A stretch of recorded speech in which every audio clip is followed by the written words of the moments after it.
Defence and strategic expert आपका इस्तकबाल है। मेरा सवाल आपसे ये है मेजर साहब, ये जो आज पेशी है लाहौर कोर्ट में इमरान की, क्या आपको लगता है सजा का ऐलान हो सकता है या बच के बाहर आएंगे? इस कोर्ट की पेशी के बाद बच सकते हैं इमरान खान, उनकी मुसीबतें कम होंगी? दरअसल आपकी आवाज मेरे को बिल्कुल भी आ नहीं रही है। मैं अंदाजे से जो मैं समझ पाया वो मैं जवाब दूंगा। मैं तब तक आप अपने पीसीआर को बोलते थोड़ा अपना ऑडियो वहां से ठीक कर दे। देखिए बात ऐसी है, जो मैं समझ पाया हूं मैं उसका जवाब दे रहा हूं कि इमरान खान के ऊपर पहले भी इल्जाम लगे और वो ट्रायल भी हुआ और अरेस्ट वारंट भी निकला था और इस तरीके से कि भाई फॉरेन फंडिंग करने के लिए, टेररिज्म फंडिंग करने के लिए कई इन पे इल्जाम लगे, आरोप लगे, लेकिन अब तक वो इमरान खान को अरेस्ट नहीं कर पाए। तो क्या इसका ये मतलब हुआ, क्या ये वही कहानी हुई कि भेड़िया आ गया, भेड़िया आ गया, होता कुछ होता नहीं वहां पे अल्टीमेटली। और पाकिस्तान के इस टाइम पे जो हालात हैं वो इकोनॉमी से बिल्कुल, उनकी इकोनॉमी जा चुकी है। आप अगर आईएमएफ के पास जाके भीखरानी का कटोरा लेकर आप पहुंचोगे 22, 23, 24 बार तो मतलब ही नहीं है कुछ, और ऊपर से आप 13 बार डिफॉल्ट कर दोगे लोन तो भी मतलब नहीं है। अब आप देखिए, ये पाकिस्तान की सत्ता ने पाल रखे थे तहरीक तालिबान पाकिस्तान, जो कि पाकिस्तान के तालिबान है। आज की तारीख में वही तालिबान इनके लिए सरदर्द बने हुए हैं। तो इनका एक कॉन्सेप्ट था गुड तालिबान और बैड तालिबान का। अब गुड तालिबान बैड तालिबान क्या होता है वो मेरी समझ से बाहर है। तालिबान तो तालिबान ही होता है। एक अच्छा चोर और बुरा चोर क्या होता है? चोर तो चोर ही होता है ना। जो चोर आपको खिलाए पिलाए हफ्ता दे या आपको अपने लूट पाट से एक शेयर दे दे वो अच्छा चोर कहलाएगा, और जो चोर चोरी करके भाग गया वो बुरा चोर हो गया, क्योंकि वो भाग गया फिर वो आपने उसे आपको कुछ दिया ही नहीं। अब बात ऐसी है कि आज देखिए तालिबान के साथ पाकिस्तान की मुठभेड़ हुई, क्योंकि डुरंड लाइन जो है वो मानते नहीं है ना अफगान ना पाकिस्तान। अब जब अफगानिस्तान में तालिबान सत्ता में आ रही थी 15 अगस्त 2021 में, तब 10,000 से ज्यादा पाकिस्तानी सरहद पार करके अफगानिस्तान पहुंचे थे तालिबान के सहयोग में, उनका समर्थन करने के लिए, उनके सपोर्ट में। जनरल फैज हामिद साहब उनके आईएसआई चीफ वहां पहुंचे थे। तालिबान में हक्कानी नेटवर्क जो कि उग्रवादी हैं, जिनका यूएन में उनका नाम है मोस्ट वांटेड का, उनके पैसों की बहुत बड़े बड़े पैसों के इनाम है, उनको सीट दिलाने के लिए पहुंचे थे वहां पे फैज हामिद साहब और यूएन। और देखिए आईएसआई का काम क्या होता है? खुफिया एजेंसी है ना, वो अपना काम खामोशी से करे, तो जोड़ा पीट के ना करे। अब आप देखिए इमरान खान पे आते हैं। इमरान खान पिछले साल जब इन्होंने बोला कि हम रिजाइन नहीं करेंगे, कर लो जो करना है, इनको आउट करना पड़ा पावर से, वहां से नो कॉन्फिडेंस मोशन के जरिए। उसके बाद भी ये रिजाइन करने को तैयार नहीं थे। ऐसा कहा जाता है कि जनरल बाजवा साहब आए थे हेलीकॉप्टर में बैठ के, तमाचे भी मारे इनको, जलील भी हुए, लेकिन फिर भी इमरान खान रिजाइन करने को तैयार नहीं थे, इनको निकालना पड़ा। अब आप देखिए कुछ चंद 2-3 महीने पहले इन पे गोली चल गई थी। अब ऐसा भी माना जा रहा था कि इमरान खान ने शायद गोली खुद चलवाई होगी। अब आप देखिए इनको अरेस्ट करने के लिए 2 दिन पहले फिर से हो रहा था। उसी दिन रात को क्या हुआ, ये महज इत्तेफाक बोलेंगे, कराची पुलिस चीफ के ऑफिस में, पुलिस हेडक्वार्टर में, वहां पे हमला हो गया। तहरीक तालिबान पाकिस्तान ने जिम्मेदारी ली उसकी। क्वेटा में ब्लास्ट हो गया। तहरीक तालिबान पाकिस्तान वहां पे, यहाँ पे उनके नाक में तीर पिरो रही है। अब देखिए अगर इमरान खान को वो अरेस्ट करते हैं तो उसमें इनको एक कीमत भी चुकानी पड़ेगी, उसके लिए भी इनको तैयार रहना पड़ेगा उसके लिए। और अगर इमरान खान को वाकई में अरेस्ट करना था तो पहले क्यों नहीं किया? पूरे पुख्ता सबूत थे इनके पास, पूरी कानूनी कार्रवाई थी। और शहबाज शरीफ साहब जब सत्ता में आए थे उन्होंने कहा था, अपने पार्लियामेंट में स्पीच दी थी, हम किसी से बदला नहीं लेंगे, हम कानून को कानून के तहत कार्रवाई करने देंगे। लेकिन ठीक है, क्योंकि वो जानते भी थे कि इमरान खान के ऊपर अगर कानूनी तरीके से कार्रवाई होती है तो बनता है, उनका अरेस्ट तो बनता है, इसमें कोई शक नहीं की बात नहीं है। मगर क्या उनमें इतना दम है कि वो इमरान खान को अरेस्ट कर पाए? और जिस तरीके की भीड़ नजर आ रही है हामियों की, और पूरा यहाँ पर जो सिक्योरिटी के बंदोबस्त है वो सख्त कर दिए गए हैं। मेजर डॉक्टर मोहम्मद अली खान आशाब भी हमारे साथ मौजूद है बात करने के लिए। मेजर साहब, आपको क्या लगता है, क्या सरकार ये जोखिम उठाएगी? जैसा कि अभी कोचर साहब ने कहा कि ये एक अदालती प्रोसेस है, कोर्ट का प्रोसेस है, अगर उन्हें गिरफ्तार किया जाता तो ये कन्वे किया जा सकता है, लेकिन आपको लगता है कि ये जोखिम भरा हो सकता है सरकार के लिए भी और खुद पाकिस्तान की सिक्योरिटी के लिए भी? देखिए इन्होंने सेक्शन 144 तो इम्पोज किया था जब ये 2 दिन पहले इमरान खान को अरेस्ट करने जा रहे थे। बहुत हवा मची थी इसके बारे में, हवा मचा था। लेकिन उसी दिन क्या हुआ, उसके बावजूद भी जाके तहरीक तालिबान पाकिस्तान ने जाके कराची पुलिस हेडक्वार्टर पे उनके पुलिस चीफ पे हमला कर दिया। तो ये जोखिम उठाएंगे या नहीं, मुझे लगता नहीं कि इनमें अभी इस टाइम पे वहाँ की सरकार है उनमें इतनी हिम्मत होगी कि ये जोखिम उठा के इमरान खान को अरेस्ट ना कर पाएंगे। ये इनमें इतना दम है नहीं। अच्छा, और अगर अरेस्ट नहीं करते हैं तो ये इनकी क्रेडिबिलिटी एक तरीके से वैसे ही लूज होती है। तो दोनों तरफ से ये मरे, दोनों तरफ से ये फंसे कि अगर अरेस्ट किया तो हंगामे होंगे पाकिस्तान में, क्योंकि इमरान खान का भी बहुत बड़ा फॉलोइंग है, वहां पे बहुत बड़ी सपोर्टिंग है उसकी अभी भी। और अगर नहीं किया तो इनकी क्रेडिबिलिटी लूज होगी कि अरे आप हवा क्रिएट करते हो, भेड़िया आ गया करते कुछ हो नहीं। तो दोनों तरीके से मरे, जैसे कि आईएमएफ से अगर इन्होंने पैसे लिए तो भी मरे, अगर आईएमएफ से पैसे नहीं लिए तो भी मरे। उस तरीके से आगे खाई पीछे कुआं। तो इनके लिए बड़ी ट्रिकी सिचुएशन है अभी इस टाइम पे। लेकिन जैसे कि आपने बताया अभी कि इलेक्शन आ रहे हैं और शहबाज शरीफ को अपनी कुर्सी किसी भी तरीके से सत्ता में रखने की कोशिश करेंगे, लेकिन वही प्लान इनका कहीं बैकफायर ना कर जाए है। वो प्लान बैकफायर भी कर सकते हैं अगर इलेक्शन भी आ रहे, अगर वो वोटिंग होगी वहां पे तब भी। तो ये प्लान बिल्कुल बैकफायर होने के उसमें राह में है।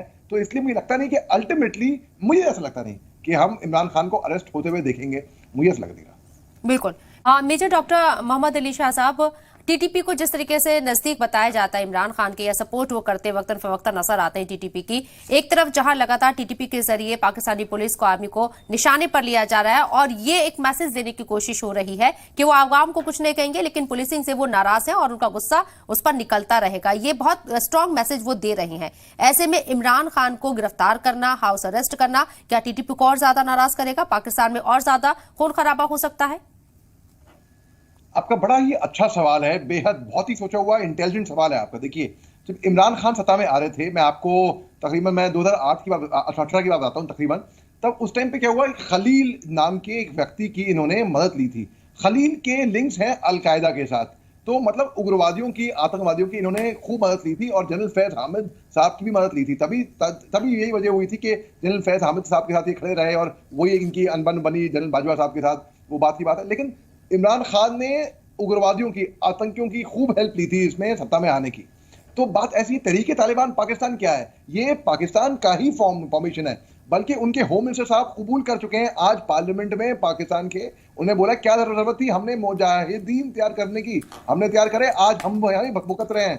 कल उनके डिफेंस मिनिस्टर ने कबूलनामा दिया कि वो बिल्कुल फटको क्या बोलते हैं, भिखारी क्या बोलते हैं उसको, मैं ऐसा देश बन चुका है कि बिल्कुल टूट गया है, बिल्कुल उसमें इकोनॉमी है ही नहीं बिल्कुल भी। उनके प्रधानमंत्री शहबाज शरीफ कॉमेडी करते हैं स्टेज पे जाके, वो कहते हैं अंग्रेजी में इवेंथीज का रंग ऐसे समटाइम वेल ऐसे, उस तरीके से वो अपनी पोएम सुनाते हैं। तो ये लोग, आप सोचिए, एक मैं आपको बड़े कॉमन सेंस में एक चीज ले आता हूँ, ऐसा हुआ है हर एक के साथ, आपके साथ भी हुआ होगा, मेरे साथ भी हुआ होगा, हमारे साथ दर्शक देख रहे हैं उनके साथ भी हुआ होगा। कभी ना कभी जिंदगी में हम कहीं पे गिरे होंगे, सड़क पे साइकिल चलाते हुए, स्कूल में, प्ले ग्राउंड में है। उस टाइम पे क्या होता है, तब 10 लोग दौड़ते हुए आते हैं हमारी तरफ, अरे बेटा लगी तो नहीं, खड़े हो जाओ। लोग हमें मदद करने के लिए आते हैं। आप देखिए श्रीलंका में क्या हुआ था, बहुत लोग मदद करने आए थे, पूरी दुनिया खड़ी हुई थी। तुर्की में एक नेचुरल अर्थक्वेक हुआ, दुनिया एक खड़ी हो गई, हिंदुस्तान पहली थी रिएक्ट करने के लिए। पाकिस्तान आज बेहद बहुत ही मुश्किल वक्त से गुजर रहा है, इकोनॉमी डाउन है, वहां पे आतंकी हमले हो रहे हैं, तहरीके तालिबान हमले ठोक रही है उनके ऊपर, कोई मदद करने के लिए नहीं आ रहा। चीन जो है, जो उनका बड़ा अच्छा दोस्त माना जा रहा था, मुकर गया है, पीठ दिखा के पीछे मुड़, तेज चल, दौड़ के चल कर चुका है, वहां से छू मंतर फुर भाग चुका है। वो अपना एम्बेसी में कंसुलेट बंद कर चुका है। अच्छा, जो गल्फ कंट्रीज हैं, अरबिक राष्ट्र हैं, वो सामने नहीं है, कहां गए, क्यों ऐसा क्यों हुआ है कि केवल पाकिस्तान के साथ ही कोई भी आज की तारीख में खड़ा होने को तैयार नहीं है? क्योंकि कुछ तो गड़बड़ होगी ना। गड़बड़ यही है कि वो मुजाहिद तैयार करते हैं, उग्रवादी तैयार करते हैं, आईटी में माहिर हैं। आईटी यानी कि इंफॉर्मेशन टेक्नोलॉजी नहीं, इंफॉर्मेशन टेररिज्म, ये इंटरनेशनल टेररिज्म, माफ कीजिएगा। तो पाकिस्तान एक ऐसा वाहिद मुल्क है जो अगर आप सांप पालेंगे तो सांप घूम फिर के काटेगा आपको ही। अगर आप सोच रहे हैं कि आपके पड़ोसियों को काटेगा ना, गलतफहमी होगी। दूसरी बात होती है कर्मा, जैसी करनी वैसी भरनी। तो पाकिस्तान ने कभी कोई कसर नहीं छोड़ी उग्रवाद को बढ़ावा देने की, और आज की तारीख में वही खुद उसी का शिकार हो रहे हैं। जो दूसरों के लिए खड्डे खोदता है वो गड्ढे में ही गिरता है। तो तरीके तालिबान पाकिस्तान उनके लिए ऐसा सरदर्द बन गई है, और ये बस शुरुआत है, ये तो बस शुरुआत है। आप देखिएगा, आप तरीके तालिबान पाकिस्तान क्या असर करती है उनका, वो अपनी नाक नहीं पकड़ पाएंगे बिल्कुल भी। और जिस तरीके से आर्मी के साथ उनकी ठनी और सरकार के साथ उनकी ठनी, अदालतों में उनको किस तरह की कोई राहत मिलती हुई नजर नहीं आई। तो कहीं ना कहीं मोटे तौर पर मेजर डॉक्टर मोहम्मद अली शाह साहब, मेरा सवाल आपसे, मोटे तौर पर उनको अंदाजा था ऐसी सिचुएशन क्रिएट हो सकती है। लॉन्ग मार्च निकाला गया इमरान खान के जरिए, पूरा एक माहौल बनाने की कोशिश हुई, जिस तरीके से नो मोशन कॉन्फ्रेंस के जरिए एक सिंपैथी गेन करने की इमरान खान ने कोशिश की। क्या आपको लगता है वो अपने मकसद में कामयाब हो गए हैं, और जेल अगर चले जाते हैं तो एक सिंपैथी वोट उनके हक में रहेगा, अगर पॉलिटिकली हम इसे देखें तो? बिल्कुल दुरुस्त फरमाया आपने। देखिए, लेकिन अगर वो इमरान खान को वाकई में अरेस्ट करना चाहते थे तो लॉन्ग मार्च भी इनके लिए एक तरीके से सरदर्द बना हुआ था। तो इमरान खान को ये आराम से ये अरेस्ट कर देते, या अगर चलो वो अरेस्ट नहीं तो हाउस अरेस्ट कहीं न कहीं किसी तरीके से पकड़ के उसको समन कर देते, लेकिन ना कुछ कर नहीं पाए। ये रॉन्ग मार्च पूरा इनका कंप्लीट हुआ है इमरान खान का इनके साथ में।